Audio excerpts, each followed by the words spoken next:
In the northern reaches of Montana, not far from the Canadian border, there once stood a small town named Langville, a place few have heard of, a place fewer have visited, and a place that, according to official records, should not exist at all.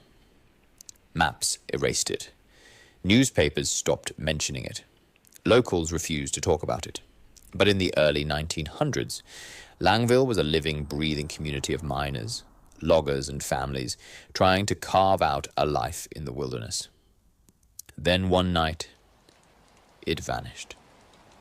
No bodies, no signs of struggle, no explanation. Just an empty town left behind, as if every living soul stood up at the same time and walked away.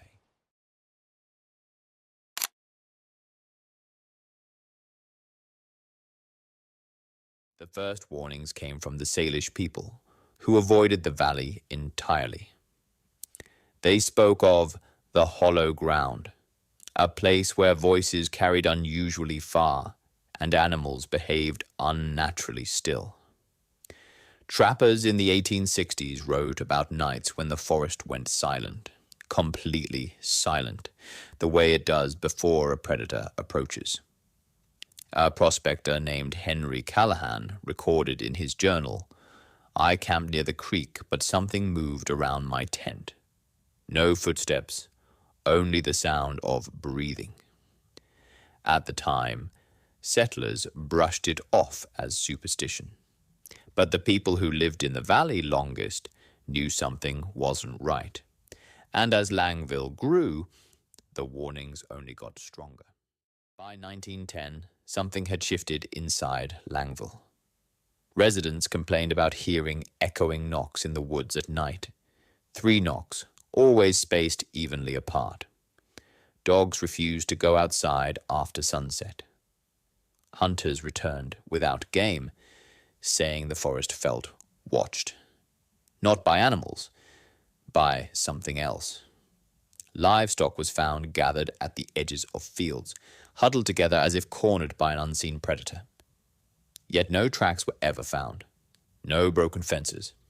Nothing out of place. Then came the lights. Dozens of people reported seeing pale blue glows drifting through the trees, sometimes slow, sometimes darting, always silent. The sheriff of Langville dismissed it as swamp gas, despite there being no swamps anywhere nearby. In the winter of 1913, the events escalated. A logging team, 5 men, failed to return from the northern ridge. When a search party finally reached their camp, they found it abandoned. Tents shredded by wind, tools scattered, a kettle still warm, but not a single footprint leading away. Inside the camp's notebook, one message was written repeatedly on 14 pages. "It's not the cold we fear. It's the silence between the wind." That winter was the harshest Langville had ever seen. 3 families packed up and left before spring. They claimed the woods whispered at night, calling their names. And yet authorities did nothing. Langville was too remote, too small, too easy to ignore. On June 4th, 1914, a violent storm swept through the valley. It was later named the Humboldt Storm, one of the fiercest in Montana's recorded history. At approximately 9:40 p.m., the telegraph operator in the nearest town, Browning, received a frantic message from Langville's station. "Lights in the woods. People missing. Send help." That was the last transmission ever received from Langville. The storm raged all night, flooding the valley roads, knocking out communication lines, and isolating the town completely. When rescue teams finally arrived at sunrise, Langville was empty. The rescue team walked into a silent town. Breakfast sat half-eaten on tables. Lamps still burned. Doors stood open. But every person, men, women, children, was gone. Church pews were in order. The schoolhouse was empty, except for a chalkboard with the day's lesson half written. Most chilling of all, the sheriff's office contained a loaded rifle on the floor, and his hat still on its hook. No sign of violence, no footprints, no bodies. It was as if the town had been vacuumed out in an instant. Newspapers reported the disaster for only 3 days. Then coverage stopped. State officials sealed the valley, claiming an environmental hazard. Rail records involving Langville were destroyed. Land deeds vanished from archives. By the 1930s, no maps showed the town. By the 1950s, it was labeled uninhabited forest.